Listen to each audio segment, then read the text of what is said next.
Dr. Robert Jacobs, a research associate professor of nuclear history and culture at Hiroshima Peace Institute. Well, the latest report, sir, that we're getting is that there has been an explosion at Fukushima #1 nuclear power plant. Now, what could this mean? We still have to get details, but what could this mean? Well, I'm not an expert on nuclear power plants, but having studied the history of these incidents in the past, I know that at this reactor there had been attempts to reduce the pressure inside the reactor core and to cool the reactor to avoid meltdown. To see an explosion, as we saw in that building, obviously indicates a failure in those efforts.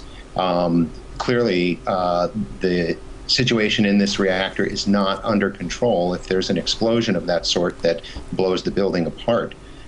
So it would, it's hard to say exactly what it reflects, but it would certainly indicate the likelihood of a partial meltdown and the potentiality of a full meltdown. Okay, well, we are still, of course, getting the details, so we can speculate with as much facts that we have right now. What do you think caused the explosion? Because we have been reporting that it's the cooling system that's not working, and this has been the cause, the root cause of the worry of the government to keep the temperatures are going at very high levels. Do you think this could be the reason why an explosion occurs? Is this what a meltdown is? What is a meltdown?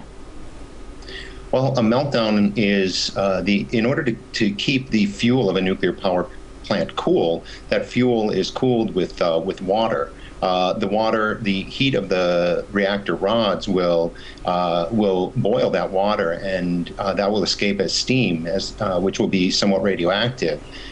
So new water needs to be continually pumped through in order to cool these rods down. What's failed in these reactors is the cooling system because of its dependency on electricity in order to run the cooling systems. So with no access to electricity, the backup generators that were initially there at these plants did fail because of the tsunami and the earthquake. And so generators, battery-driven generators, had been brought in order to pump the water and cool the fuel rods. It appears as though they were having trouble maintaining the flow of water to cool these rods. Now, if the water boils away and the rods are exposed, then the rods will begin to melt, and the fuel will begin to melt down. When this happens, there'll be a much larger release of radiation into the environment than is released by the steam of the water boiling away. So it would appear, given the fact that there was an explosion in this building, that the likelihood that there is remaining water cooling these rods would have to be very slim at this point. Well, you're saying that the solution that they had implemented initially is to try to use water to cool down the reactors, but it's not working. So what other ways are there? Is that the only way? How could they stop this situation from getting any worse? Well, they need water to cool it. It's just a matter of how to make that system operate. In order to make that system operate, they need energy. The problem with these plants is that the access to electricity was cut. So there was no electricity to power the cooling systems. The backup system to that is to have generators. The generators failed because either of the earthquake or the tsunami perhaps rendering the generators inoperable. The backup system to that is to have battery-driven generators, which will then work the cooling system and cool and continue to pump water in to keep the rods in water and to keep the rods cooled down. So ultimately what has to happen is that this water does need to flow to keep these rods cooled down. So it's simply a matter of how to get sufficient energy to the system to make the system operable. So I know that additional batteries and generators had been brought in, but it appears as though the situation was not very easy to control. And one of the worrying things is that there are similar problems in keeping the cooling water flowing in several others of the reactors. Remember, at each of these sites, there are a number of reactors. At Fukushima #1, where the explosion happened, there are 6 nuclear reactors. And at Fukushima #2, which is 10 miles away, there are 4 more reactors. And there's also at the Onagawa plant, which is further north from there, there's 3 reactors. So this is a problem that they've had with a number of the reactors to keep the coolant water flowing. So regardless of the explosion at this reactor, they still face a problem of getting sufficient electricity to run the cooling systems at many of the other reactors, which is why there have been evacuations around 1 or 2 other reactors as well. So the situation does not appear, the situation appears to be deteriorating. Okay, I just want to ask you about a report we're getting, just to give us an idea, for those of us who have not seen an actual reactor, that the roof of the reactor has said to be collapsed. What does this mean? Does this mean a total breach of the facility? How is the roof structured in relation to the actual reactor? I don't know the designs. As I say, I'm not an expert on nuclear power plants, so I don't know the designs of this specific plant. But there is a containment vessel around these reactors, unlike the reactor at Chernobyl and some of the Chernobyl-type design reactors. So I can't say from watching that explosion whether or not that containment has been breached or not. If that containment has been breached, then that would allow for an easy escape of radiation into the environment. If the containment is not breached, then even with a meltdown, there may be an ability to contain the contamination at the local site. So this is one of the things we'll have to learn in the next few hours as to how severe this explosion was and what facilities at the reactor were left intact and which were breached. Okay, well, now an emergency situation has been declared at 2 nuclear facilities and 5 reactors. Well, how dire is the situation? What is your assessment? Do you see a repeat of Chernobyl, the Chernobyl catastrophe in Japan? How do we look at this situation unfolding? We look at this situation as a very grim and dire situation unfolding, and we hope that it can be resolved and that enough resources and electricity can be brought to bear in order to get the coolant water flowing and make sure that those reactor cores are cooled down. The grim situation would be if this has been a partial meltdown or a more serious meltdown, that this be contained at only this one reactor. The worst case scenario would be that similar situations could happen at another reactor or two. And in a sense, these reactors are much larger than the Chernobyl reactors in terms of the amount of fuel and the amount of electricity that they generate. So the potential for larger releases of radiation is there if the situation is not brought under control. And of course, in natural disasters, the concern would definitely be the lives of people, the safety of people, where radiation levels are said to be growing rapidly. Just how dangerous is it for people locally, especially those within the vicinity of the facility? Well, that's unknowable without more precise information about exactly what has happened and exactly what the radiation levels are. But clearly, any exposure to radiation at all is bad for the human body and bad for human health. There's been warnings already on Japanese television and in the region to take precautions to minimize exposures to radiation. The people are now being told to stay in their homes rather than to evacuate, which would be an indicator of the presence of radiation in the atmosphere. But it's not a simple matter to keep radiation outside of the house, although it will minimize exposures. So the people in those areas and the people in the downwind areas are certainly in significant risk of having exposures that could lead to health problems, depending on the size of the releases and the amount of radiation that enters the atmosphere, the nearby atmosphere. There's a possibility that areas around the plants could be left much like the area around Chernobyl, as areas that wouldn't be lived in and wouldn't be entered. That's a worst case scenario.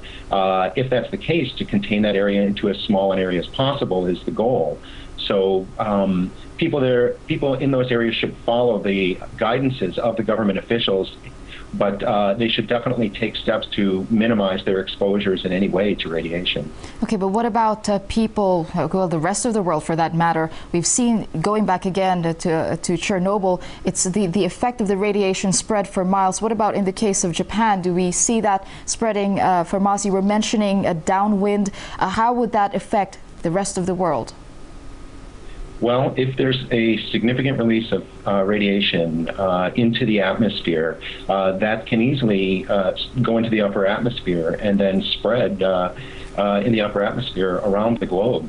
This kind of radiation will typically come down from the upper atmosphere with precipitation like rain or snow, which makes if there is a very, very significant release into the atmosphere, people certainly in Japan and in the region here and potentially even across the Pacific Ocean would want to avoid exposure to rain over the next week or two. But this is a worst case scenario. There's no guarantee that anything like that would happen, but that is what could happen. That is what happened in Chernobyl. There was radioactive particles coming down in rain in areas in North America and certainly throughout Europe and Asia immediately after the Chernobyl disaster. Okay, well, we just go back to the massive earthquake that struck Japan yesterday. That's Friday afternoon. Now, Japan's flats, that is, the buildings, they have been designed to withstand earthquakes, considering Japan is on the cusp of three very active tectonic plates. Do you think more could have been done in terms of infrastructure to prevent a catastrophe, the effects of a disaster like this, in terms of damage to infrastructure or lives saved?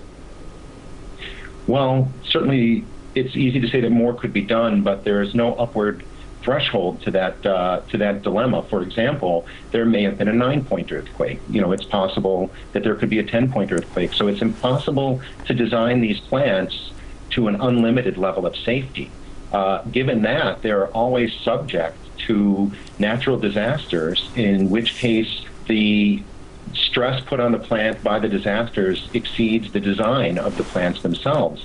And so therefore it's essential to be aware that this kind of danger will always exist. And when you're dealing with one of the things I would say about nuclear power is that when you're dealing with materials that remain toxic for periods of potentially thousands of years,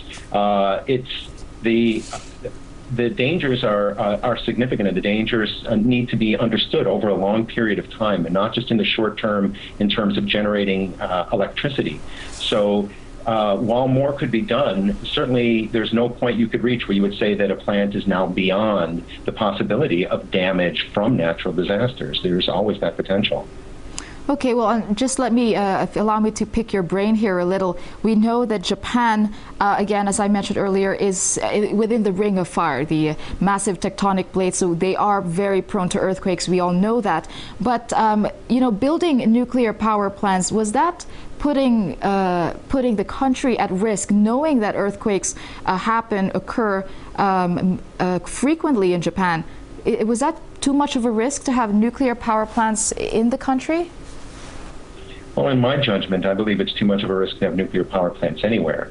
The judgment was made at the time, because Japan has no energy sources, it has no coal or gas or oil, that in order to achieve independence, nuclear power was one way to achieve energy independence. And this is a similar path and logic that's followed by France, which has the highest amount of its electricity generated by nuclear power plants.